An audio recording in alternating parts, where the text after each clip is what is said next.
Hello friends, ಹೇಗಿದ್ದೀರೆಲ್ಲರೂ? ಗೃಹ ಸಂಗಾತಿ ಚಾನಲ್ಗೆ ಸ್ವಾಗತ. ಇವತ್ತು ನಾನು ನಿಮಗೆ ಬೂತಾಯಿ ಮೀನು ಸಾರು ಯಾವ ರೀತಿ ಮಾಡೋದು ಅಂತ ಹೇಳಿಕೊಡ್ತೇನೆ. ಈ ಥರ ಮೀನು ಸಾರು ಮಾಡಿದರೆ ತುಂಬಾ ರುಚಿಯಾಗಿರ್ತದೆ ಮತ್ತು ಟೇಸ್ಟಿಯಾಗಿರ್ತದೆ. ಹಾಗಾದರೆ ಬನ್ನಿ ಫ್ರೆಂಡ್ಸ್, ಈ ಮೀನು ಸಾರು ಯಾವ ರೀತಿ ಮಾಡೋದು ಅಂತ ನೋಡ್ಕೊಂಡು ಬರೋಣ. ಮೊದಲಿಗೆ ನಾನಿಲ್ಲಿ ಒಂದು ಪಾತ್ರೆಗೆ ಮೀನು ಹಾಕ್ಕೊಳ್ತಾ ಇದ್ದೇನೆ. ಇದರಲ್ಲಿ 150 ರೂಪಾಯಿದು ಮೀನುಂಟು, ಒಟ್ಟಿಗೆ 10 ಮೀನು ಉಂಟು ಮತ್ತು ಒಂದು ಬೊಂಡಾಸ ಉಂಟು. ಈಗ ಇದನ್ನೆಲ್ಲ ಚೆನ್ನಾಗಿ ಕ್ಲೀನ್ ಮಾಡಿ ತೊಗೊಂಡಿದ್ದೇನೆ ಫ್ರೆಂಡ್ಸ್. ನೋಡಿ, ಇದಾದ ನಂತರ ಇದು ಸೈಡಲ್ಲಿರಲಿ. ಈಗ ಈ ಮೀನಿಗೆ ಮಸಾಲೆ ಹಾಕ್ಕೊಳ್ಳುವ. ಮೊದಲಿಗೆ ನಾನಿಲ್ಲಿ ಒಂದು ದೊಡ್ಡ ತೆಂಗಿನಕಾಯನ್ನು ತುರಿದಿಟ್ಟುಕೊಳ್ತಾ ಇದ್ದೇನೆ. ನೋಡಿ ಫ್ರೆಂಡ್ಸ್, ಇದಕ್ಕೆ ನಾನಿಲ್ಲಿ 25 ಕೆಂಪು ಮೆಣಸನ್ನು ಹಾಕ್ತಾ ಇದ್ದೇನೆ. ದೊಡ್ಡ ತೆಂಗಿನಕಾಯಿದು, ಸಣ್ಣದಲ್ಲ. ಅದಕ್ಕೆ 25 ಕೆಂಪು ಮೆಣಸನ್ನು ಹಾಕ್ಕೊಳ್ತಾ ಇದ್ದೇನೆ. ಅನಂತರ ನಾನಿಲ್ಲಿ 1/4 ಚಮಚದಷ್ಟು ಅರಶಿನ ಹಾಕ್ಕೊಳ್ತಾ ಇದ್ದೇನೆ.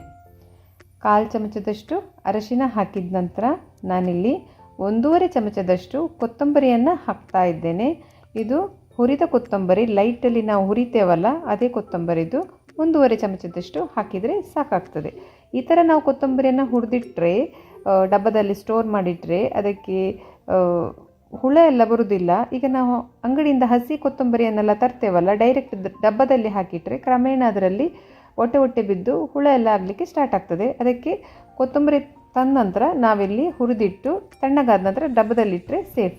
ನಂತರ ನಾನಿಲ್ಲಿ 4 ಬೆಳ್ಳುಳ್ಳಿ, ನೆಕ್ಸ್ಟ್ ನಾನಿಲ್ಲಿ 1 ಉಂಡೆಯಷ್ಟು ಹುಣಸೆ ಹಣ್ಣನ್ನು ತಗೊಂಡಿದ್ದೇನೆ. ಇದರಲ್ಲಿ ಬೀಜ ಉಂಟಾ ಇಲ್ವಾ ಅಂತ ಚೆಕ್ ಮಾಡಿ ತಗೊಳ್ಳಿ. ಇದನ್ನು ಹಾಕಿದ ನಂತರ ನಾನಿಲ್ಲಿ ಅರ್ಧ ಈರುಳ್ಳಿಯನ್ನು 3 ತುಂಡು ಮಾಡಿ ಹಾಕ್ತಾ ಇದ್ದೇನೆ. ಇಷ್ಟೇ. ಇದನ್ನು ನಾನೀಗ ಕಲ್ಲಿಗೆ ಹಾಕಿ ಕಡಿತಾ ಇದ್ದೇನೆ. ನೋಡಿ, ಇದು ನುಣ್ಣಗೆ ರುಬ್ಬಬೇಕು. ಇದನ್ನು ನುಣ್ಣಗೆ ರುಬ್ಬಿದ ನಂತರ ಮಸಾಲ ರೆಡಿಯಾಗಿದೆ. ಈ ಥರ ಆಗಿದೆ ಫ್ರೆಂಡ್ಸ್. ಇದರಲ್ಲಿ 1 ತೆಂಗಿನಕಾಯಿಯ ಮಸಾಲ ಉಂಟು, ನನಗೆ ಇಷ್ಟು ಬೇಡ.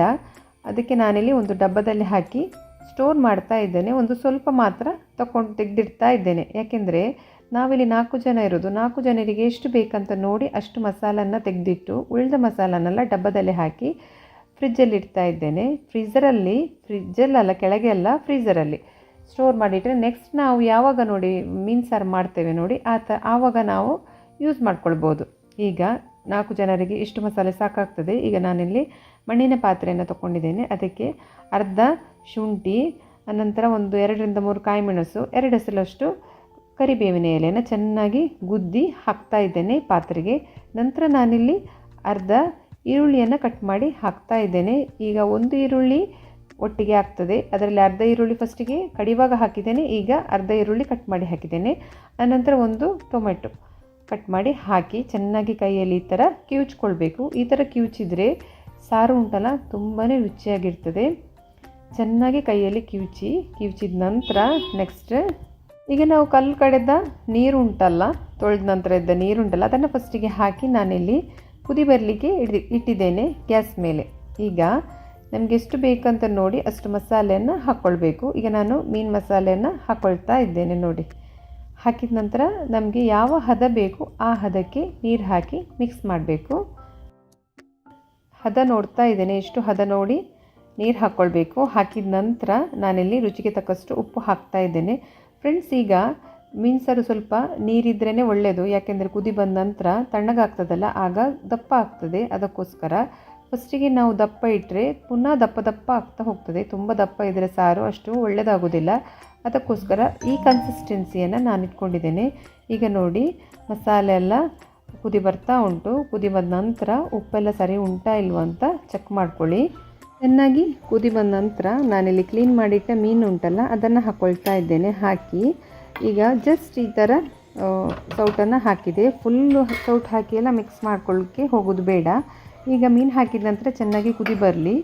ಚೆನ್ನಾಗಿ ಕುದಿ ಬಂದ ನಂತರ ಒಂದು ಎಸಳಷ್ಟು ಕರಿಬೇವಿನ ಎಲೆ ಹಾಕ್ಕೊಳ್ತಾ ಇದ್ದೇನೆ. ಹಾಕಿ ನೋಡಿ, ಚೆನ್ನಾಗಿ ಕುದಿ ಬಂತು. ಈಗ ನಾನು ಗ್ಯಾಸ್ ಫ್ಲೇಮ್ ಆಫ್ ಮಾಡ್ತಾ ಇದ್ದೇನೆ. ಆಫ್ ಮಾಡಿದ ನಂತರ ಜಸ್ಟ್ ಈ ಥರ ಒಂದು ಸ್ವಲ್ಪ ಮಿಕ್ಸ್ ಮಾಡಿ ಮುಚ್ಚಿಟ್ಕೊಳ್ತಾ ಇದ್ದೇನೆ. ನೋಡಿ, ನಾನು ಮಾಡಿದ ಮೀನು ಸಾರು ರೆಡಿಯಾಗಿದೆ. ಇದನ್ನೀಗ ಸರ್ವ್ ಮಾಡ್ತಾ ಇದ್ದೇನೆ. ನೋಡಿ ಫ್ರೆಂಡ್ಸ್, ಯಾವ ರೀತಿ ಬಂದಿದೆ ಅಂತ ಹೇಳಿ ಮೀನು ಸಾರು. ಈ ಥರ ಮೀನು ಸಾರು ಮಾಡಿದರೆ ತುಂಬಾ ರುಚಿಯಾಗಿರ್ತದೆ. ಮರುದಿವಸಕ್ಕೆ ಹೇಳೋದೇ ಬೇಡ, ತುಂಬಾ ಟೇಸ್ಟಿಯಾಗಿರ್ತದೆ. ಒಮ್ಮೆ ನೀವು ಟ್ರೈ ಮಾಡಿ ಯಾವ ರೀತಿ ಬಂದಿದೆ ಅಂತ ನನಗೆ ಕಮೆಂಟ್ ಮೂಲಕ ತಿಳಿಸಿ. ನಾನು ಮಾಡಿದಿರೋದನ್ನು ವಿಡಿಯೋ ನಿಮಗೆ ಇಷ್ಟ ಆದರೆ ಲೈಕ್ ಮಾಡಿ, ಶೇರ್ ಮಾಡಿ, ಕಮೆಂಟ್ ಮಾಡಿ ಮತ್ತು ಸಬ್ಸ್ಕ್ರೈಬ್ ಮಾಡಲಿಕ್ಕೆ ಮರಿಬೇಡಿ. ಇನ್ನು ನಾನು ನಿಮಗೆ ಹೊಸ ರೆಸಿಪಿಯೊಂದಿಗೆ ನೆಕ್ಸ್ಟ್ ವಿಡಿಯೋದಲ್ಲಿ ಸಿಗ್ತೀನಿ. ಅಷ್ಟರ ತನಕ take care, bye bye. Thank you all.